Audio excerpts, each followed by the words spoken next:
আরেক হাতে যদি কালিমাকে হনন করার জন্য, কালিমাকে ত্যাগ করার জন্য প্রস্তাব দেওয়া হয়, বাবা কালিমা ধরে রাখবি, কালিমা ধরে রাখবি, ওই টাকার মধ্যে থুতু নিক্ষেপ করবি।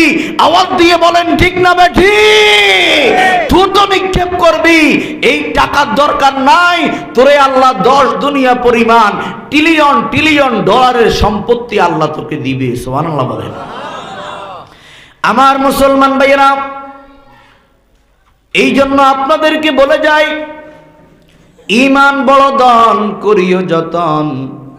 আমাদের একজন মুরব্বী ছিলেন, বুজুর্গ, ফটিয়া মাদ্রাসার বোয়ালবি সাহেব রহমতুল্লাহ আলাই।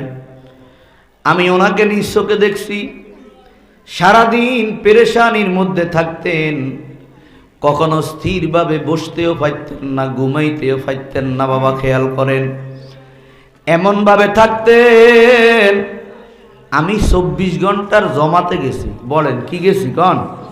হুজুরের মসজিদে, হুজুরের বাড়িতে। গ্রামের নাম হইল খরনা। কি নাম বলেন? যাই দেখি হুজুর এই যে 2 পা উফল কইরা বসি বসি কোরআন শরীফ পড়ে। মনে হয় যে ওনারে কি দৌড়াইতে আছে। বলেন কিসে? মানে সময় নাই, মনে হয় রেলগাড়ি ছাড়ে দিবে আর 1 পৃষ্ঠা বাকি আছে। এই 2 পাওকে উফল করি উঁচ করি বসি উনি কোরআন শরীফ পড়ে।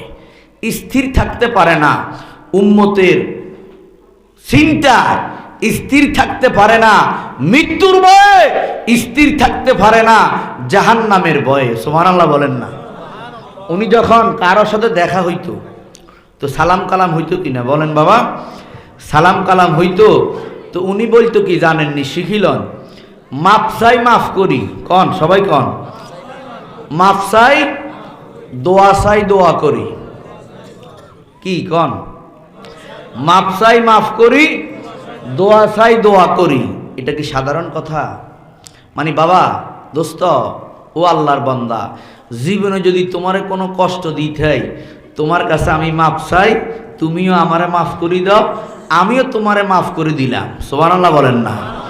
এরপরে কি বলতেন?